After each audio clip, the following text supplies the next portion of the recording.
Assalamualaikum. Bertemu lagi dengan Mimin di Bertani Cabai. Hari ini, tanaman cabai ori 212 berusia 133 hari setelah tanam. Kali ini, Mimin akan melakukan pemupukan yang ke-10 dengan sistem kotor. Untuk pemupukan kali ini, Mimin menggunakan NPK Mutiara Grower dengan dosis 5 sendok makan untuk 5 liter air. NPK Mutiara Grower mengandung nitrogen dalam bentuk amonium dan nitrat 15%, fosfat 9%, dan kalium 20% ditambah trace element. Bermanfaat untuk meningkatkan hasil produksi baik warna, rasa, dan daya simpannya. Kemudian Mimin menggunakan kalsium nitrat dengan merkaret plus boron dengan dosis 5 sendok makan untuk 5 liter air. Pupuk ini mengandung boron yang berperan dalam sintesa protein, pembelahan sel, dan metabolisme karbohidrat. Kekurangan boron dapat menghambat pertumbuhan tunas dan bunga. Bersama dengan hara kalsium, boron berfungsi sebagai integritas dinding sel. Kemudian, Mimin menggunakan asam humat dengan Merc Power Soil dengan dosis 1 sendok makan untuk 5 liter air. Telah banyak penelitian dan pembuktian di lapangan bahwa pemberian asam humat pada tanah dapat memperbaiki kondisi tanah pertanian yang sering ditanami, sekaligus memberikan nutrisi dalam bentuk organik bagi tanaman.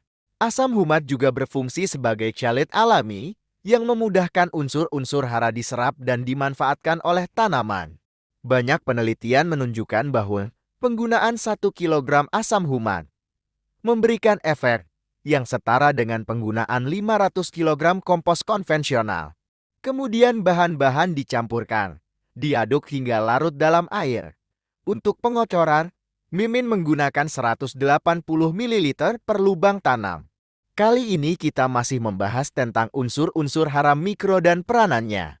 Dilansir dari bumikita.id, unsur-unsur hara mikro bukanlah merupakan unsur-unsur pembangun tubuh tanaman, namun peranannya penting dalam proses metabolisme tanaman. Unsur mikro ini sebagian besar berupa mineral dan logam yang tersedia di tanah. Namun perlahan-lahan pertanian intensif yang ditanami bertahun-tahun, ketersediaan unsur-unsur mikro ini menjadi semakin terbatas bahkan punah.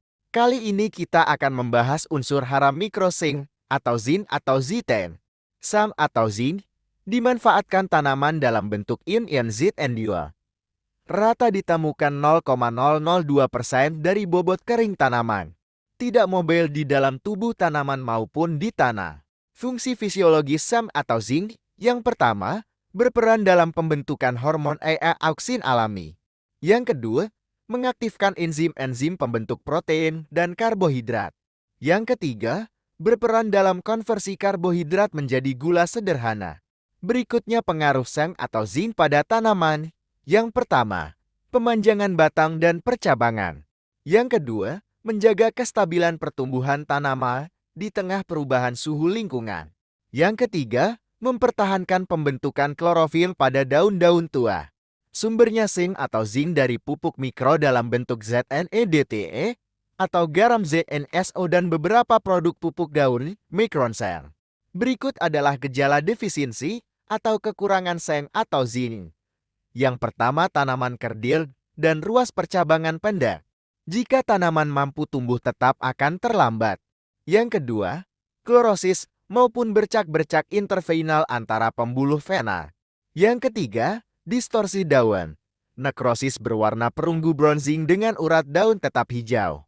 Berikut dampak kelebihan zinc atau zinc. Yang pertama, bentuk daun mengecil dan kaku.